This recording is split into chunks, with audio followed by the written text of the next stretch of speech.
Later in the evening, Sicil arrived at Ethan's place, feeling a mix of nerves and excitement as she rang the doorbell. When Ethan opened the door, a warm smile spread across his face, and he pulled her into a tight embrace. "Hey, Sicil, it's so good to see you," Ethan said, his voice filled with genuine affection. Sicil melted into his arms, returning the embrace with equal fervor. "It's good to see you too, Ethan," she replied, her voice slightly muffled against his chest.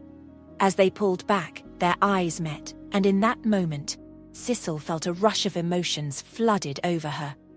Without another word, they leaned in and shared a tender kiss, the weight of the week's worries melting away in the intimacy of the moment. Afterwards, they moved into the kitchen where Ethan was already bustling about preparing a delicious meal for them to enjoy together. Sicil watched with amusement as he expertly diced vegetables, his movements graceful and precise. "Need a hand?"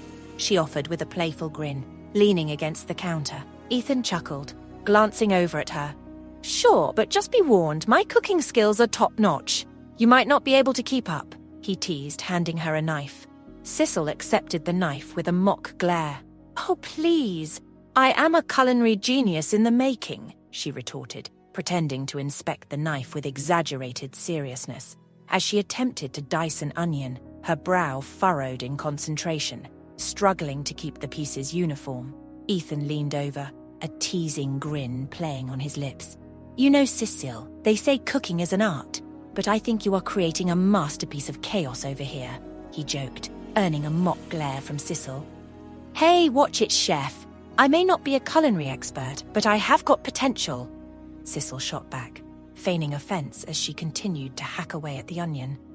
"Careful now, don't hurt your fingers," he teased, his voice laced with amusement as he reached over from the back to hold her hand, steadying it with his own. Slowly, he guided the knife through the onion, his touch gentle yet firm.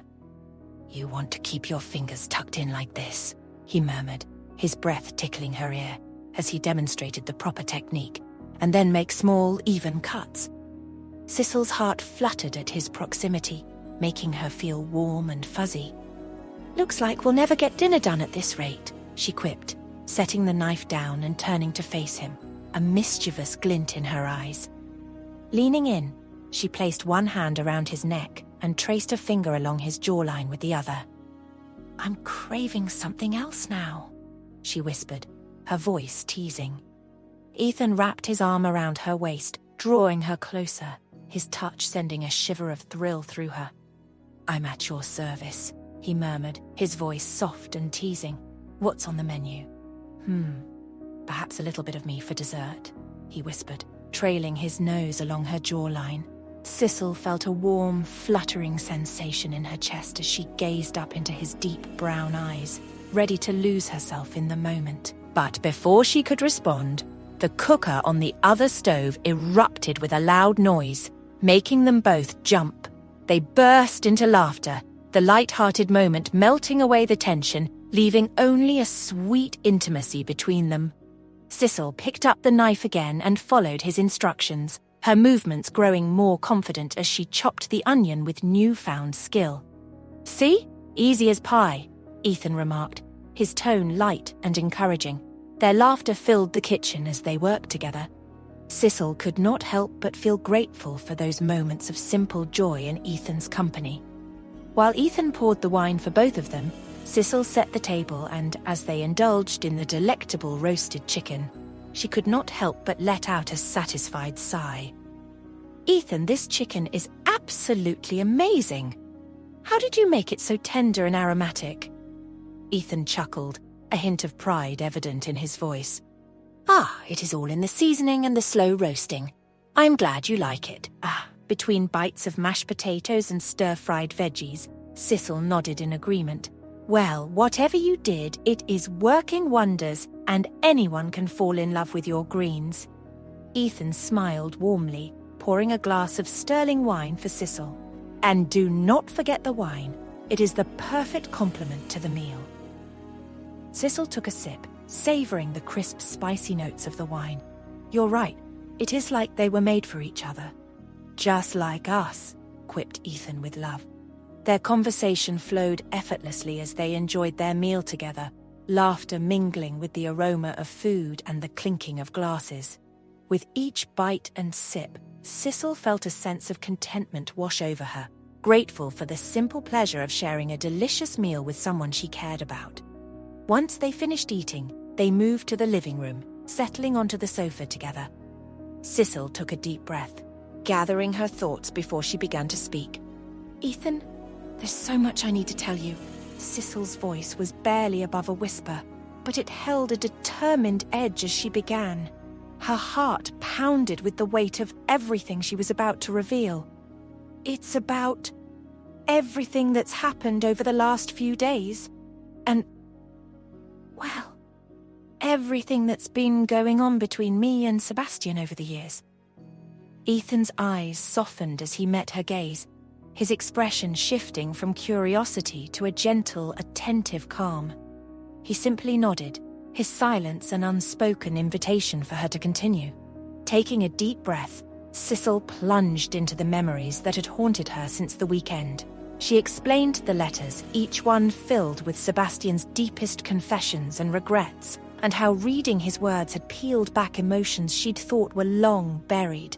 She talked about the confusion, the hurt, and the lingering warmth she felt towards Sebastian, the kind of warmth she couldn't ignore. With each sentence, her voice wavered, revealing the vulnerability she rarely allowed herself to show. As she spoke, Ethan's expression shifted, mirroring the emotions she shared. Empathy, understanding, and even a hint of sadness. He was quiet, letting her words wash over him, though his hand occasionally squeezed hers. A steady presence as she poured out the conflicted feelings she had hidden for so long.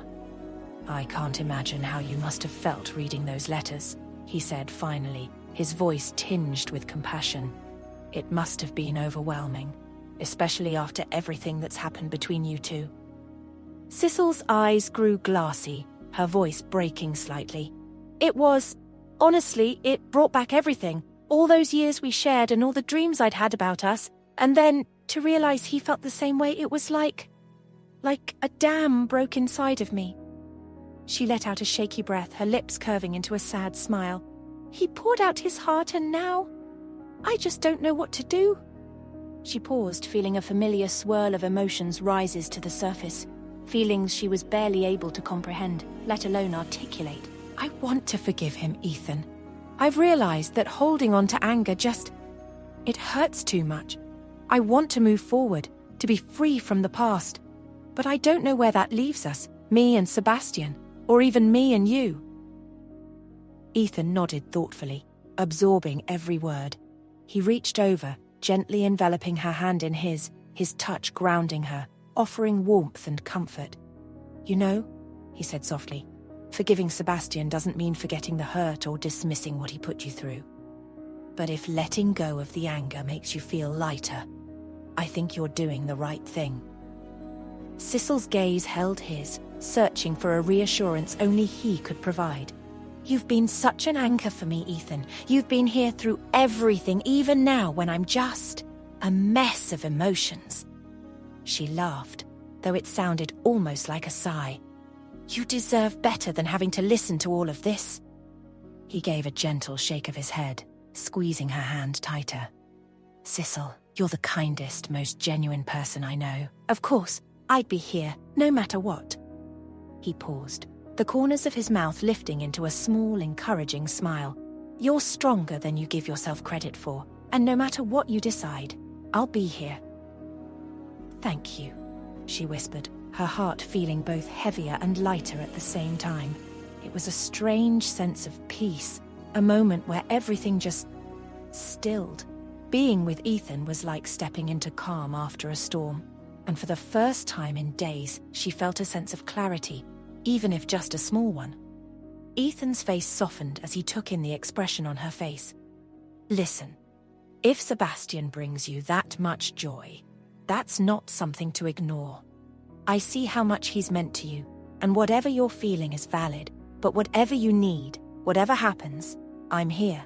You don't need to make a choice now. Just take it one day at a time."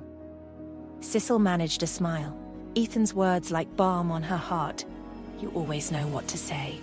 she chuckled, the weight on her chest a little lighter now. Being with you is just... it's like breathing. I feel safe even when I'm all over the place.